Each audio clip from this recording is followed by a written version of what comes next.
I would like to start today, ladies and gentlemen, with a brief example of a language arts or character education infused language arts lesson. It's very brief, but I would like you also to all imagine that you are in my first grade class.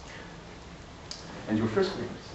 I'll ask questions, but don't answer back immediately because I won't really solicit answers. Now, boys and girls, we today will be reading a piece of poetry from, it's called Honey I Love by Eloise Greenfield. I love a lot of things, a whole lot of things. Like my cousin comes to visit. You know he's from the South because every word he says just kind of slides out of his mouth. I like the way he whistles, and I like the way he walks. But honey, let me tell you, I love the way he talks. I love the way my cousin talks. Boys and girls, now let's think about some of the things that she says that she likes or loves about her cousin.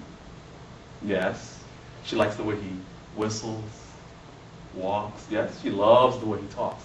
Very good.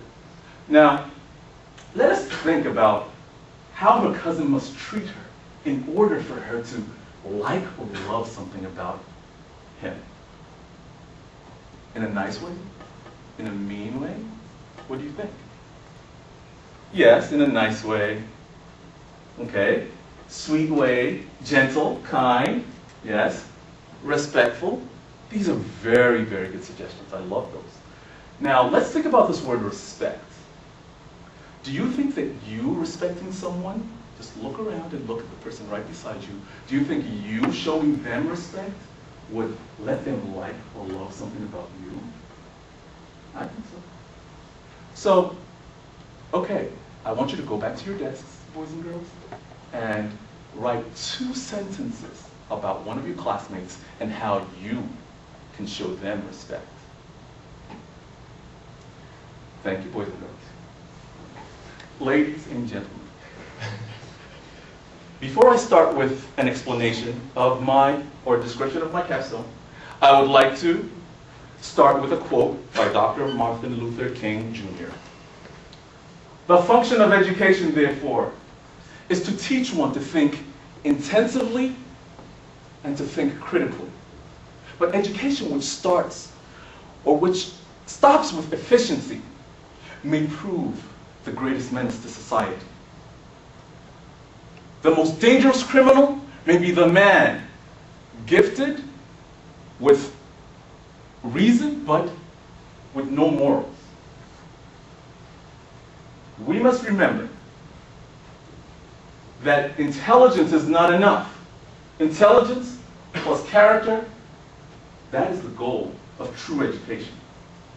The complete education gives one not only the power of concentration, but worthy goals upon which to concentrate. Ladies and gentlemen, in my capstone, I have, right there, I have focused on the history and development of character education and the need for it, as well as implementation, especially in the elementary school level. And then I have worked on practical applications of it by producing lesson plans with character education infused in the subjects. But in this presentation, I'll be focusing more on the need for character education. I'll show an example of the contextualized method of character education, and I'll define character education.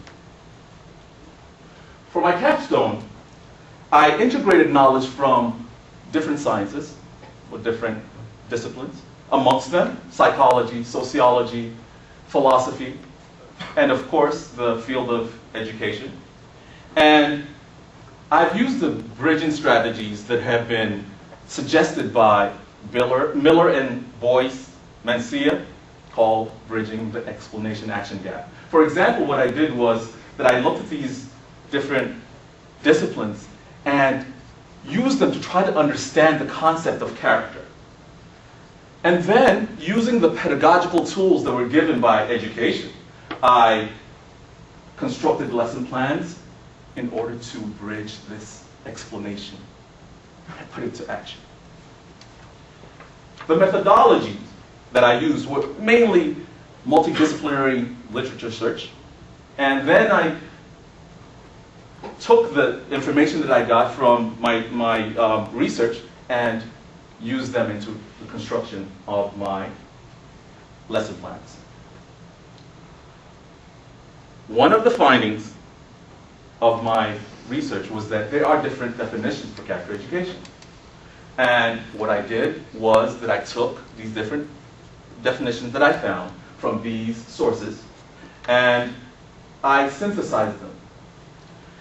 And what I got was that character education is the conscious effort of a society and community to teach to its children those interculturally accepted morals and values and etiquettes that that community or society sees as being interculturally accepted, as well as those other things that that culture or community or society sees as being important to be a good member of that society. And this enables those children to be better able to make moral and ethical judgments using these character traits as a foundation. Character education is not a quick fix program. It's not religious indoctrination. And it's not something which is stagnant. It changes based on time and place.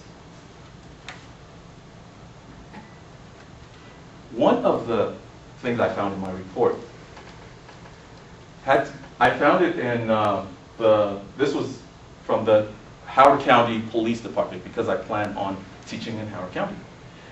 And in their annual crime report for 2008, you can see that what it shows is that there is an increase in juvenile crimes from 2007 to 2008, which was very interesting.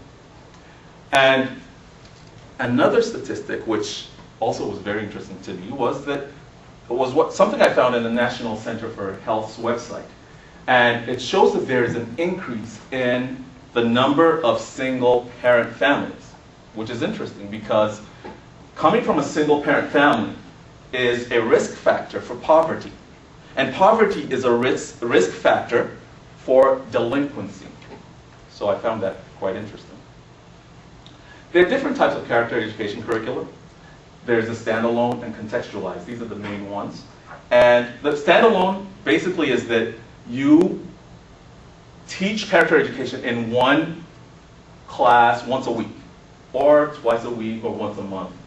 Contextualized is when you teach it in the context of each subject daily.